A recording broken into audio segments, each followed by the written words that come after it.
Hello everyone, welcome back to Amy's Bookshelf.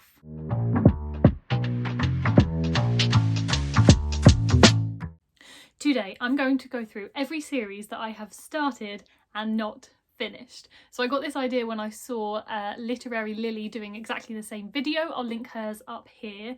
And I just thought it was such a cool idea for a video, but also something that we are all definitely guilty of. Going through this list and compiling the list, I realised there were a lot of books I've read where I didn't even realise it was a series, especially when I read it, and it's only 2, 3, 4 years later that I realised it actually was part of a series. Or you read the book but then the sequel doesn't come out for 2 years, and by that point you've forgotten the plot of the first one, or you don't have time to read it. You know, there's a whole host of reasons you don't finish the series. So I think it's something that everybody is definitely guilty of to some degree. Now, in Lily's video, I think she had about 60 unfinished series, and when I saw that I was like, oh my gosh, that's so many books. And I thought, I'm definitely not that bad because I don't read fantasy, and I feel like if you read fantasy you'd probably have a higher number because they tend to be series. So I thought, well, I'll probably be somewhere around 20. I have counted and it's not quite as bad as Lily. I'm not on 60, but I am on 38, which isn't a whole lot better, especially when I thought I was on 20. That's basically double. So not great, but anyway, I will go through all of these in this video. So I have split the books into 2 lists. The first ones are books that I am planning, or series that I'm planning to finish, and the second one are series I am not planning to finish. Don't really care, I will leave them as they are. And 2 disclaimers before I start. The first one is that I haven't included books where the sequel hasn't been published yet. So an example, and I think Lily featured this in her video, is Bloom. This is the first one in the series. The second one has been announced, but it hasn't been published yet. So I'm only including series where there's been at least one sequel that has been published and I am capable of going and reading. So nothing where it's only one book that's come out. And the second disclaimer is that I'm not including series such as the Eddie Flynn series by Steve Kavanagh or the Muir series by Jenny Colgan, because they are books that you don't have to read in order, and it's not imperative that you read all of them. You can jumble them up, read them in any order you want to. So I haven't included them just because they don't really feel like series I need to finish to have a sense of satisfaction about the storyline.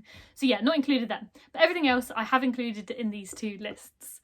So yeah, okay, without further ado, we will get into it. So I'm just going to run through all of the books individually, just tell you a little bit about them. I'll put the covers up here. I was going to get the books from the shelf, but that's just going to be too many books. So instead I'm going to put the covers up here for you so you can have some visual aid about what I'm talking about. So number 1 is the Finlay Donovan series by Elle Cosimano. So this one, I've read the first 2 and the third one has only just been published, literally this month. So the reason I haven't read it yet is because it's only just come out. These are really fun, cosy murder mysteries. I'd really recommend them if that's your vibe. I read the first 2 on Kindle, so I'll be reading the third on Kindle as well, and I'm just waiting to buy it basically. Number 2 is the Book of Dust / His Dark Materials series by Philip Pullman. So if you saw my last video, you will have heard me mention that I was quite a late bloomer to reading, and I watched The Golden Compass when I was, I don't know, 12 or however old I was when it came out, and I didn't even realise it was a series of books. But then I was fortunate enough to do an ad with Penguin for the Book of Dust book when it came out. So when it came out, I bought the His Dark Materials trilogy with the intention of reading them to do the ad. I read the first one, and then I read the first one in the Book of Dust series, and then I didn't read anymore. And honestly, I'm annoyed at myself because I do really like the premise of the books, and it's the type of fantasy that's perfect for me because it's very much centred in the real world. It's just got a little tickling of fantasy on the outsides, which is perfect. So I am planning on doing them, and hopefully 2023 will be the year I continue. Number 3 is the Detective Sergeant Adam Tyler series by Russ Thomas. I started this in January because this is the fire watching book that I read. It was a great whodunit thriller, would really recommend it, and I think there's one more out, so hopefully I can read that soon. Number 4 is Wonder by R.J. Palacio. This is a middle grade book I read last year, and it centres on a boy called August, or Oggy, who has a facial deformity and goes from being homeschooled to being in mainstream school. So it's about him exploring his identity, getting acceptance from the other children, and just kind of a coming of age as well. And it was a really great book. I believe the other books in the series focus on other children who've been mentioned in that one, but yeah, I definitely want to read them. Number 5 is London Calling, which is the boyfriend material, husband material books by Alexis Hall. I read boyfriend material last year. It was just a really fun romance. I would really recommend it. And I do want to read husband material, and I saw that it was on Scribd, so I may read that quite soon on there.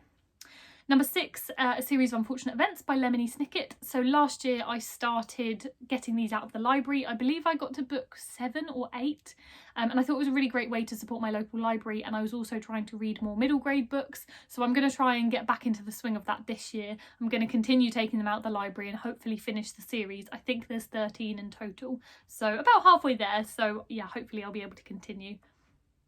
Then number 7 is A Good Girl's Guide to Murder by Holly Jackson. I've read the first 2 in the series. The reason I haven't read the third one is because I lent it to a friend, so until I get it back from her I won't be able to finish it, but these are really great YA whodunit thrillers. I'd really recommend them if that's your bag. Yeah, so I'm looking forward to number 3. Number 8, Her Majesty the Queen Investigates. So the first one in that series is called The Windsor Knot, and that's by S.J. Bennett.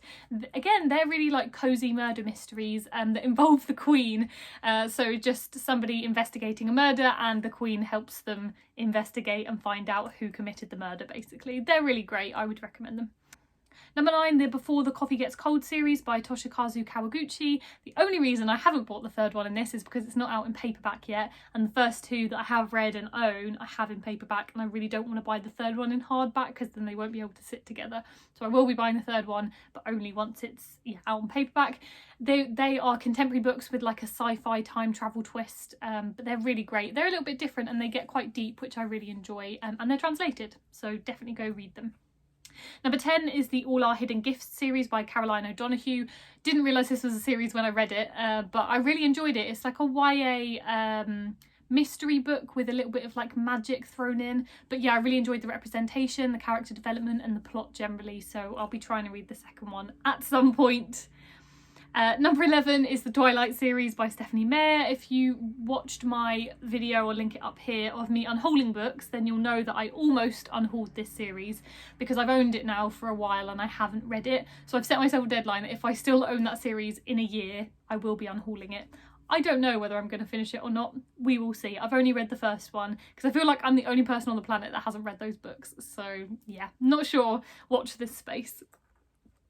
Number 12 is American Royals by Catherine McGee. I think there's almost 4 of these out, 3 or 4 of these out now. And again, I really enjoyed the first one. It kind of had romance, coming of age, and yeah, overall it was just a really great book. So I do want to try and read the others, although 3 is a little bit more of an undertaking. So don't know if I'll be doing that soon. 13 is Crazy Rich Asians by Kevin Kwan. I've read the first book and I've seen the film. I just haven't continued. I think I've got book number 2 and I think it's a trilogy, so I need to find book number 3. I remember the first one being quite long, so maybe that's why I haven't picked up the second one yet, but I definitely want to. Number 14, Cupid's Match by Lauren Powell Feynman. This was a Wattpad book that got published by Penguin that I was lucky enough to do an ad for, and I just really loved it. It was a really silly romance about Cupid being matched up with a girl on Earth, and it was fantastic. I believe the other 2 aren't published in paperback in the same way. They might only be online or still on Wattpad, but I'm going to give them a read at some point. Number 15, A Game of Thrones by George R.R. Martin. Now, as we know, I don't like fantasy, but I have read the first one in the series. You can just about see them there, and I did really like it. So I do want to try and carry on, but they are intimidating. If they're big books, they're heavy. It's obviously like high fantasy, and there's a lot of them in the series. So maybe I'll try and read 1 this year, but it was a while ago since I read the first one, so I'm going to have to remind myself of the storyline. I haven't seen the TV show, so I really don't know what's going on. So yeah, it's not looking likely I'll do that soon. 16 is Mythos by Stephen Fry. So I don't know what the series is called in total, but the first one is Mythos, the second one is Heroes, and the third one is Troy, and then I believe there's a 4th one called The Odyssey. They're all Greek myth retellings, which is totally my bag, plus it's Stephen Fry, who I love, so I really do need to read those. Then 17 is The Infernal Devices by Cassandra Clare. Now, despite the fact I said I don't like fantasy, one fantasy series that I do love is the Mortal Instruments series. I think it's because I have a lot of nostalgia for it, because it was like one of the first series I read that really made me fall in love with reading and realise how much I love it. So I think it's tied to that. I know a lot of people don't love the series and they have their own problems with it, but I love it. So I do want to try and read the prequels at some point, and I own, I think, at least 2 of them, so I should get around to it soon. 18 is The Girl with All the Gifts by M.R. Carey. This is a dystopia that basically has a form of zombies in it, and it's actually a really beautiful story about a child and her teacher. I'd really recommend the movie adaptation as well, and I believe the other one in the series is the prequel, so I definitely want to read it at some point.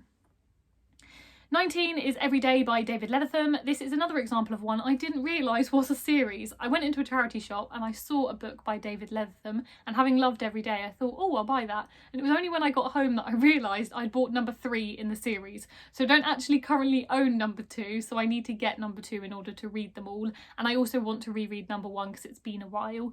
They are, again, it's like contemporary with a sci-fi twist. It's about a protagonist called A, who is essentially a body switching form that wakes up in a new body every day. But it is a really beautiful book. It explores a load of themes and topics, but it's a really great story about identity, about coming of age, about loving yourself, and I really did love the book, so I will continue. Number 20 is The Secret Diary of Adrian Mole by Susan Townsend. Now, I didn't actually own these books myself. These were actually my partner's, and his parents were cleaning out all of their books, and so I brought them back because they're one of the only books he actually likes, because he doesn't read a lot. So I feel like I should read them because he actually likes them, but I'll be honest, it's probably not going to happen anytime soon. I've only read the first one, and I think there's 5 in total, so yeah, like I said, not anytime soon, but at some point. 21 is Life After Life, the Todd Family series by Kate Atkinson. I've read Life After Life. I think the second one is A God in Ruins, and I don't think it's the same protagonist, but because it's called Todd Family, I think it involves some of the same characters. That was quite a complicated book. It was quite heavy going, but I did really enjoy it. Again, like a sci-fi twist to it, a bit of time travel, but historical fiction as well. And I really liked Kate Atkinson's writing, so I will be trying to read A God in Ruins soon. And finally on this list is the Trouble series by Stephanie Tromley. The first one is called Trouble is a Friend of Mine, which I picked up at Yauk when I went there, oh gosh, like 7 years ago. And that's just a really fun whodunit YA thriller. And yeah, I really enjoyed it, so I do want to try and read the rest in the series. Fab, okay, and that concludes my planning to finish series, and now on to my not planning to finish books. So number 1 is Less by Andrew Sean Greer. This was in my January wrap up if you watched it. Quite simply, I didn't enjoy the book, so why would I read another one? Number 2 is the One of Us is Lying series by Karen M. McManus. Now this is a really popular book, and I think it got turned into a film or a TV show, but in all honesty, I read the first one and I was so uncomfortable with the storyline. I won't spoil it, because if I say why I was uncomfortable, I will be spoiling the book. But I was just really confused why it got published and why people were okay with those themes being used in that way. So for that alone, it doesn't sit right with me, and I'm not interested in carrying on with the rest of the books. Number 3 is The Mirror Visitor by Christelle Dabos. Now, I read this at the end of last year, and this is just one of those examples, I have a couple more in this list, of fantasy books that are so hyped I wanted to read just to make sure that I didn't like it, and unfortunately I didn't. Fantasy just isn't really for me. Most of the fantasy books in this list, it's not a them problem, it's a me problem. I'm just not built for fantasy. I found this book really confusing, and to be honest, I just didn't really care about the characters, so I'm not interested in reading the rest of them. Number 4 is the Ex-Hex series by Erin Sterling. So I read the Ex-Hex for my book club in November last year, and it was awful. It's littered with plot holes, the writing is terrible, and like there's just no good plot in it at all. It's about a girl who accidentally hexes her ex-boyfriend and him coming back into town. Yeah, it wasn't good, so I really don't care about the next one. I don't think the next one is the same 2 protagonists, but it's like the same town with different characters and they're in it somehow, but honestly, I don't care.